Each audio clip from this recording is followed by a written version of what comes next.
Today is Ralph's birthday, and he's asked me to build him another catio and tunnel network.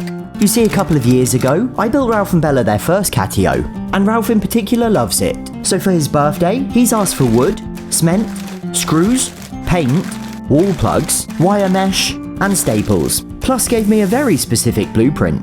This is a current catio, and the plan is to have a tunnel coming off it here, going behind the wisteria, hugging the house at the back of the flower bed, behind more wisteria, around this corner and behind a bush, behind more wisteria, which is quite an awkwardly shaped one, and then finally opening up to a new catio here. So as Ralph watched on eagerly, I got to work. The first step was to dig 2 holes and cement in some posts. And I think it's already time for a montage. With the base finished, the next step was to make the base of the tunnel and connect it to the house. With 3 of us working on it, it meant we could make really fast progress. Well, not that fast. This is a time lapse, but still, it's really frustrating, but it started to rain.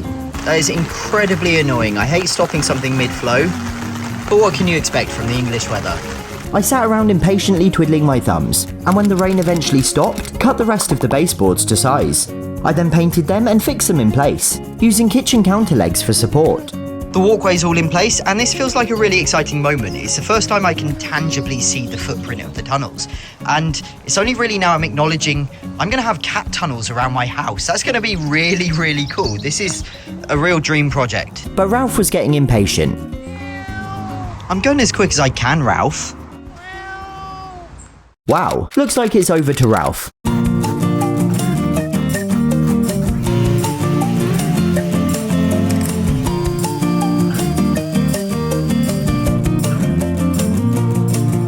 What on earth is that?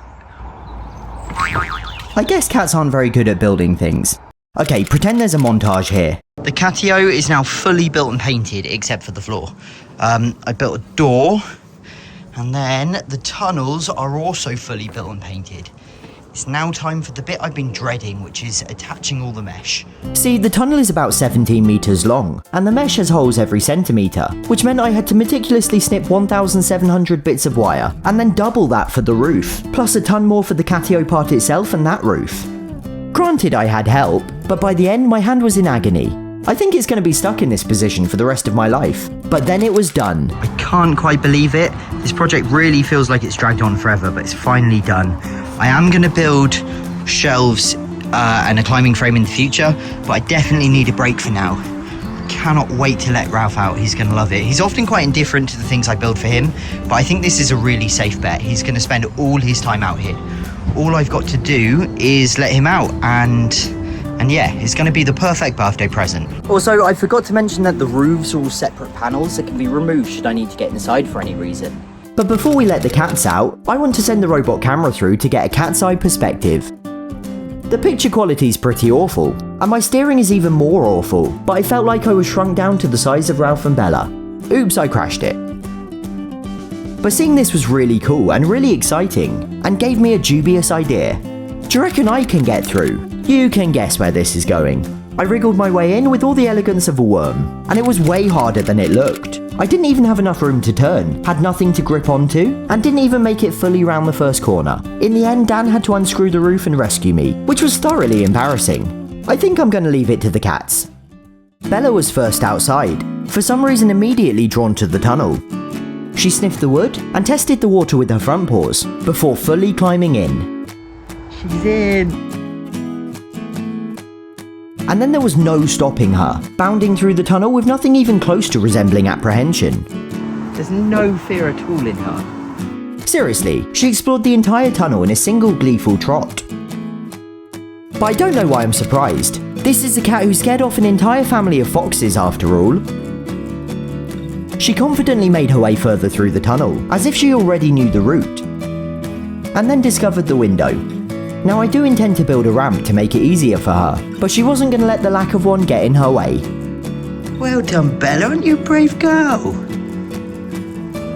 Oh, I'm back out already. I love the way she waddles. Seriously, how adorable is this footage? Bella was in her element. I'm honestly so happy. I love Bella. She's 16 now, so she's really getting on. And it means the world to see her behaving like this and enjoying something so much. It's really heartwarming. She's a woman on a mission. She's got someplace to be. And the views from inside were really cool too. From this angle in the lounge, you can't even tell there's anything there. But look over, and it's Bella.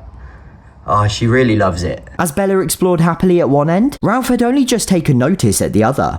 I think Ralph is about to go in. Now Ralph is very nervous, in stark contrast to his sister, but eventually struck up the courage, stopping to sniff every inch of the tunnel as he went.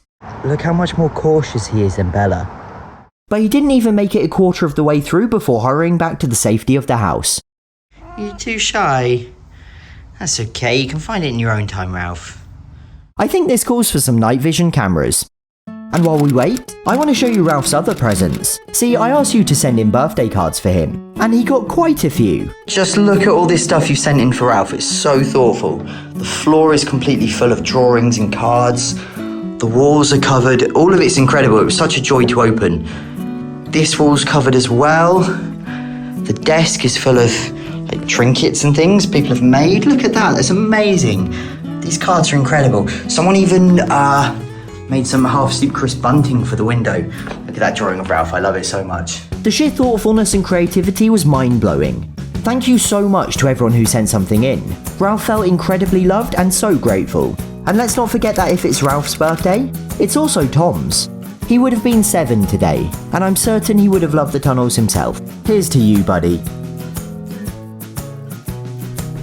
Anyway, what happened that night? Well, obviously Bella used it again, expectantly waiting for me to open the window for her. Come on, Bells, you can do it. Good girl. Hello. Is that nice? You come the whole way through. I'm going to close this now because it's freezing. At first, it was just Bella again, sniffing the cameras and sitting down to survey her land. But then came a flash of fluff, tiptoeing tentatively through the tunnels. The cameras kept just missing him, triggered only as he was walking away. But soon it captured this, Ralph finally making his way down into the new catio, and having a minor run-in with Bella.